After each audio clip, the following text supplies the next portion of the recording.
Welcome to the Unraveling Achiever, the podcast for the woman who's done everything right and is questioning what that even means. I'm Angela McKay, former SVP of HR turned intuitive career coach. I help accomplished women to stop defaulting to what looks good and start building what feels true, because you don't have to turn your life upside down. You just need to point your achiever energy toward a soul-led career and life you'll love. Every episode, I tune into the energy of what's showing up for my clients and community and share what needs to be heard. No bypassing the mess, just honest guidance for the unraveling that changes everything. So today I want to talk about, I remember sitting in my office as a senior VP of HR, a title I had worked a couple of decades to earn. Along the way, I felt so accomplished with every promotion, with the prestige and the recognition. I've always been the dependable one who gets things done and cares to do them well. But sitting in my office, I felt so disconnected from the work. I was good at my job, really good. People respected me. My paycheck was solid. I'd checked every box I was supposed to check. And still, I found myself unfulfilled. I kept up the images, moved projects forward, and underneath, I was anxious and unhappy. And sure, I'd get boosts of happiness when I was recognized for what I did, but those instances of happiness were fleeting. So it's tough. It's tough when you realize that you're really good at something that you don't love. Being good at something and loving what you do are not the same thing. And with that realization, you feel stuck. And then you have to ask the braver question: what could it look like to point my successful achiever energy towards something I actually love? Wanting work you actually love isn't naive or entitled or unrealistic. It's one of the most aligned things you can do for your life, and it can be absolutely practical. So that's the route I took. It wasn't a dramatic leap. It was years of taking aligned steps in the direction I wanted to go, of discovering my path and purpose and identifying what truly lights me up. And now I can see and feel clearly the difference between just being great at what I do and being great at something I love doing. Because when you don't love your work, when you're just going through the motions, even if you're excelling, it seeps into everything: your relationships, your health, your sense of self. You start to wonder, is this it? Is this all there is? Did I make my bed and now, here I am, I guess? So with that, for today's episode of the Unraveling Achiever, I sat with the energy of loving what you do, not just tolerating it, not just being good at it, but actually loving it. I received 3 messages to help you understand and connect with the energy of loving what you do for you. So the first message, what I got is that the person that is resonating with the messaging that I have today is someone who wants to do the right thing. They love the right thing, but they want to do the right thing for themselves too. And that's not something that they've always prioritized. It's not something that they learned to prioritize. It's not what they grew up seeing, but they want to do the right thing and they love the right thing, but they're at a place too where they want to do the right thing for them too. So if that's you, I'm so happy that you're here listening to these messages. So understanding that loving what you do is right for you is the first step. Loving what you do is right for you, and loving what you do is right for you and the people around you. When you are working in alignment with your soul path and your purpose, you are doing what you were here to do, what you are meant to do. And when you are in alignment with that and you are shining in your full light, when you are expanding into what it is that you were meant for, that is good for you and the people around you and the projects that you're working on. There's messaging around it being like selfish to align yourself with what it is that you want for you. But aligning what it is that you want for you helps you to be better for others, and it helps you to show up in the way that you were meant to show up.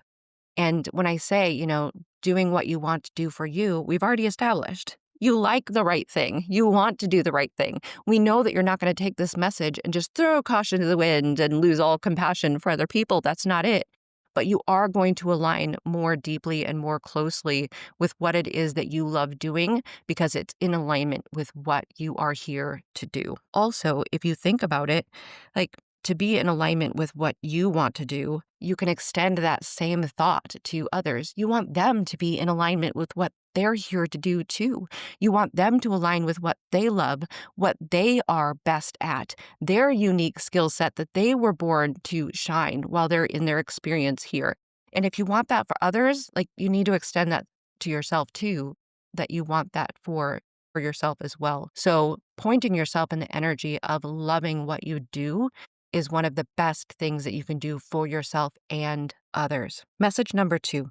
The energy of loving what you do wants you to know that it doesn't have to be impractical. Often when people think of loving what they do, they kind of go to these further off scenarios where everything feels made up and imaginary, and it seems really unrealistic. But even in the practice of allowing yourself to go into those scenarios, there's energy that exists in those scenarios.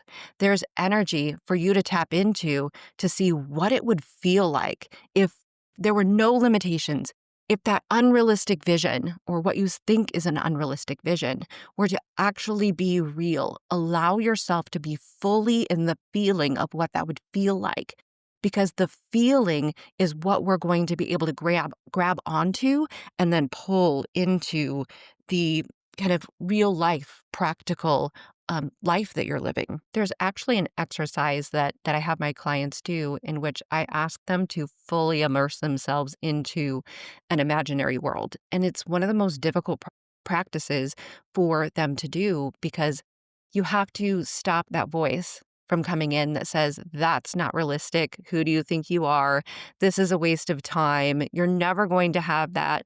Like there's this voice that just comes in to cut off the process of dreaming. But it's that process of dreaming that allows you to really tap into the energy of what it is that you love. And as soon as we tap into that energy, we can start translating that into how can I start pulling some of that magic into my real life. So this message, it just has to do with that understanding that loving what you do does not have to be impractical, but let yourself dream about what it is that you would truly love to do because it can inform the real life steps that you take and allow you to align with the energy of what it feels like to love what you do. And the third message, it actually comes from the root chakra. So I was in the energy of loving what you do, and this message came up specifically from the root. It's just saying to let yourself take small steps. Let it feel safe and stable. You don't have to take any of these ideas or that idea of loving what you do or any of the visions that you get and disrupt the life that you've built. You don't have to shake up your nervous system in total to move the direction of loving what you want to do. So loving what you want to do and your root just want you to know that this can be done in small aligned steps. It can feel safe and it can feel stable. Also, the energy of loving what you do doesn't want for you to pretend that you're not human, that you don't have a real world responsibility or many real world responsibilities. The energy of loving what you do wants for you to embrace what it is to be human and to align with path and purpose. So let me say that kind of a different way. When we are in this human experience, we are embracing or signing up for all of the challenge that comes with it. And being human comes with a lot of challenge. And our soul is here to help guide us. So just know that this energy isn't asking you to throw all the caution to the wind. That's not what it's about. It's about how do I, in this human experience, start to integrate my soul path and my soul purpose into what it is that I do? How do I take that challenge of aligning myself with my soul path and my soul purpose as a human who has real world responsibilities? So that's why this message from the root is coming up, just to say it can be small aligned action steps. It can be steady. It can feel safe. It doesn't have to feel like the dramatic Hollywood leap into something brand new. It can be taken in steps. So there's the three messages. And when I think about those and I go back through them, we've got one.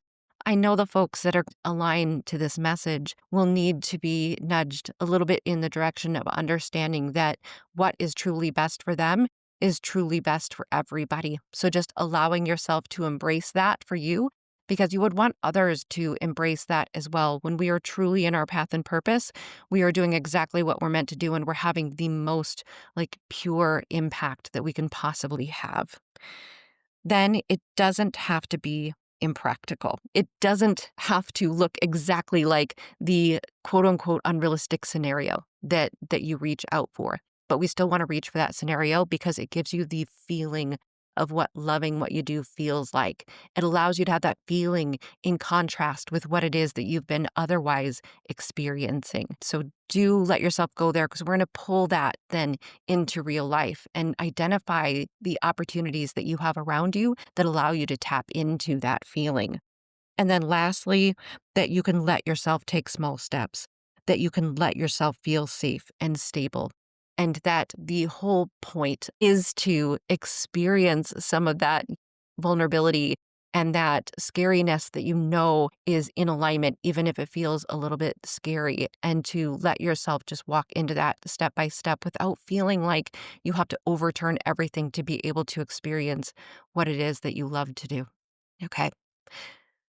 So if what you heard today resonated, I'd love to support you in going deeper. Soul Reading is a 75-minute one-on-one session where I open your Akashic records and help you reconnect with what your soul already knows about your path and your purpose and what's next. You can learn more and book at AngelaMckayLLC.com/soul-reading. And if this episode landed for you, subscribe so you don't miss what's coming next. Thanks for being here, and I'll see you next time.